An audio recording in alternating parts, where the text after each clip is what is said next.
अस्सलामुअलैकुम दोस्तों, Pakistan बमुकाबला West Indies. जी हाँ नाजरीन, सीरीज़ का बाकायदा आगाज़ हो चुका है और पहले टी20 मैच का टाइम टेबल आ गया है, जिसके लिए नए कप्तान बाबर आजम ने पाकिस्तानी टीम की प्लेइंग 11 का ऐलान कर दिया है। जी हाँ नाजरीन, आपने सही सुना। आप में से बहुत से लोग हैरान होंगे कि बाबर आजम टी20 के कप्तान कब बन गए। तो आप लोगों को बताते चलें कि वेस्ट इंडीज़ के खिलाफ 3 टी20 सीरीज़ से में बाबर आजम ही टीम की क़यादत करेंगे। सिर्फ टी20 ही नहीं बल्कि इत्तलात के मुताबिक एक मरतबा फिर बाबर आजम इरा स्टार्ट हो चुका है और बाबर आजम को एक मरतबा फिर तीनों फॉर्मेट की कप्तानी सौंपी जा रही है। यानी टेस्ट टीम की क़यादत तो आपके सामने है, उन्हें सौंप दी गई है। इसी के साथ साथ वनडे की कप्तानी भी शाहिनशाह अफरीदी से वापस लेकर बाबर आजम को दिए जाने पर गौर हो रहा है। यानी आइंदा आप तीनों फॉर्मेट में एक मरतबा फिर बाबर आजम को कप्तान के तौर पर देखेंगे। आइए जानते हैं बाबर आजम ने टी20 टीम में कौन सी बड़ी तब्दीलियां की हैं और किन फैसलों ने सबको हैरान कर दिया है। दोस्तों, एक ऐसा खिलाड़ी जो खुद को प्रीमियम फास्ट बॉलर कहलाता था और कप्तानी का उम्मीदवार भी समझा जाता था, अब टीम का हिस्सा नहीं रहा।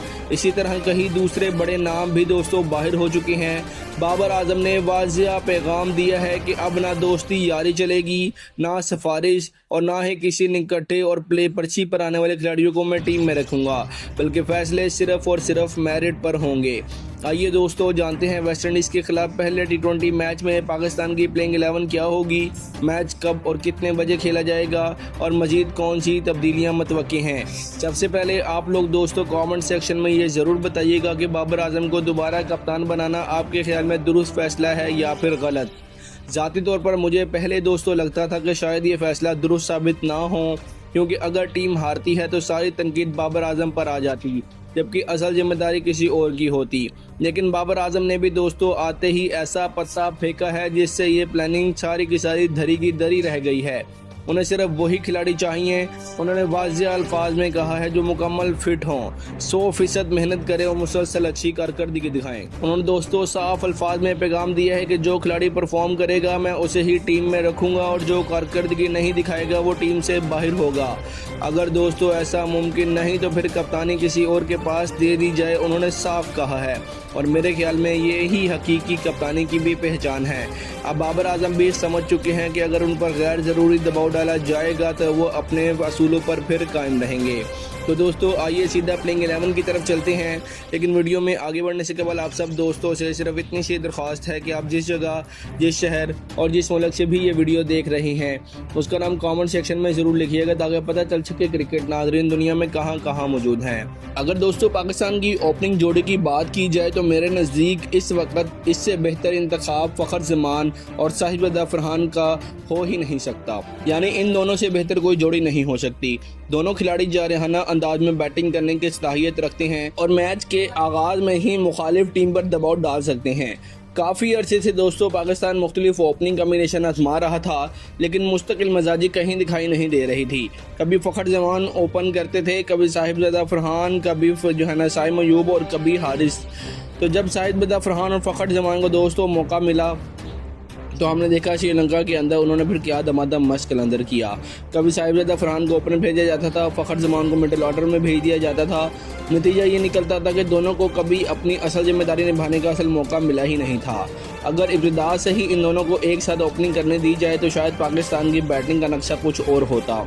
इस मरतबा दोस्तों खुशाइन बात यह है कि इन दोनों को उनकी कुदरती पोजीशन पर रखा गया है और यही वो फैसला है जो पाकिस्तान को मजबूत आगाज फराहम कर सकता है। उसके बाद दोस्तों इस वक्त प्लेइंग 11 में सबसे अहम और मस्बत चीज़ बाबर आजम का नंबर 3 पर खेलना है।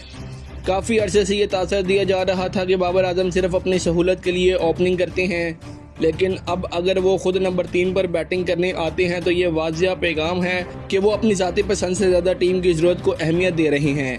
नंबर 3 हमेशा से बैटिंग लाइनअप में सबसे अहम मकाम समझा जाता है, क्योंकि अगर दोस्तों जल्दी विकेटें गिर जाएं तो यही बैटर इनिंग्स को संभालता है और अगर ओपनर अच्छी बुनियाद फराहम कर दे तो इसी नंबर पर आने वाले बैटर रफ्तार को मज़ीद तेज़ करता है। बाबर आजम के पास दोनों सलाहियतें मौजूद हैं, इसलिए उन्हें इस पोजीशन पर देखना पाकिस्तान के लिए बड़ा फायदेमंद साबित होगा। नंबर 4 पर दोस्तों हसन नवाज को शामिल किया गया है और मेरे ख्याल में ये भी एक बड़ा ज़बरदस्त फैसला है। इस वक्त पाकिस्तान के पास ऐसे मिडिल ऑर्डर बैटर की कमी ज़रूर है जो दबाव में भी तेज रन बना सके और हसन नवाज में ये सलाहियत मौजूद है। अफसोस की बात दोस्तों ये है कि उन्हें मजमूई तौर पर सिर्फ 7 या 6 मैचेस खेलने को मिले हैं, लेकिन इसके बावजूद कुछ लोग उन्हें नाकाम करार देकर टीम से बाहर करने की बात करते हैं। सवाल ये है कि अगर एक नौजवान खिलाड़ी को सिर्फ चंद मैचेस के बाद ही ड्रॉप कर दिया जाए तो फिर दूसरे खिलाड़ियों को दर्जनों मौके क्यों दिए जाते हैं। किसी भी क्रिकेटर को एतमाद तब मिलता है जब वो उसे तसलसल के साथ कुछ खेलने का मौका मिले, ना कि हर 2 या 3 मैचेस के बाद बाहर बिठा दिया जाए। हसन नवाज को भी वही एतमाद मिलना चाहिए जो माजी में दूसरे खिलाड़ियों को मिला है। उसके बाद दोस्तों असल मसला ये है कि पाकिस्तान क्रिकेट में अक्सर हर खिलाड़ी के लिए अलग मेयार बनाया जाता है। हसन नवाज सिर्फ चंद मैचेस खेलकर टीम से बाहर हो जाते हैं, जबकि मोहम्मद हारिस तकरीबन 22 मैचेस खेलने के बाद ड्रॉप किए गए थे। 22 मैचेस भी कोई कम तादाद नहीं थी, लेकिन फिर दोस्तों ऐसे खिलाड़ी भी मौजूद रहे हैं जिन्हें 70 मैचेस तक मुसलसल मौका मिलता रहा। इसके बावजूद उनकी जगह मजबूत रही। अगर वाकई मेरिट पर फैसले होने हैं तो फिर हर खिलाड़ी के लिए एक ही असूल, एक ही ज़ाब्ता होना चाहिए। अगर किसी नौजवान को सिर्फ 7 मैचेस दिए जाएं तो फिर हर खिलाड़ी को उतने ही मौके मिलने चाहिए, और अगर किसी को 22 या 30 मैच दिए जाएं तो फिर बाकी सब के लिए भी मेयार का पैमाना यही होना चाहिए। आज जब कुछ लोग मुसलसल साइम अयूब को वापस टीम में लाने की बात करते हैं, लेकिन किसी भी खिलाड़ी की वापसी सिर्फ दोस्तों नाम की बुनियाद पर नहीं होती। साइम अयूब 70 मैच खेलने के बावजूद परफॉर्म ना कर सके और हालिया कारकर्दगी भी उनकी बिल्कुल फजूल रही है। अगर कोई क्रिकेटर डोमेस्टिक क्रिकेट या फ्रेंचाइज लीग में भी अच्छी कारकर्दगी नहीं दिखा पाता तो फिर बैनुल-अक़वामी सतह पर दोस्तों क्या तवक्को उससे किया जाए। साइम अयूब ने माजी में भी अच्छी इनिंग्स ज़रूर खेली हैं, लेकिन हालिया फॉर्म को भी नज़रअंदाज नहीं किया जा सकता। पाकिस्तान को ऐसे खिलाड़ी की दोस्तों ज़रूरत है जो इस वक्त बेहतरीन फॉर्म में हो, ना कि सिर्फ माजी की कारकर्दगी की बुनियाद पर टीम में शामिल रहे। ऐसे में हसन नवाज बेहतरीन इंतखाब हैं। नंबर 5 पर दोस्तों Usman Khan wicket keeper batter के तौर पर शामिल किए गए हैं, और मेरे ख्याल में ये फैसला भी काफ़ी मतवाज़न नज़र आता है। कुछ शायकीन यहाँ मोहम्मद रिजवान को भी इस पोजीशन पर देखना चाहते थे, और इसमें दोस्तों कोई शक नहीं है कि टेस्ट और वनडे क्रिकेट में रिजवान आज भी पाकिस्तान के बेहतरीन विकेट कीपर बैटर में शुमार होते हैं।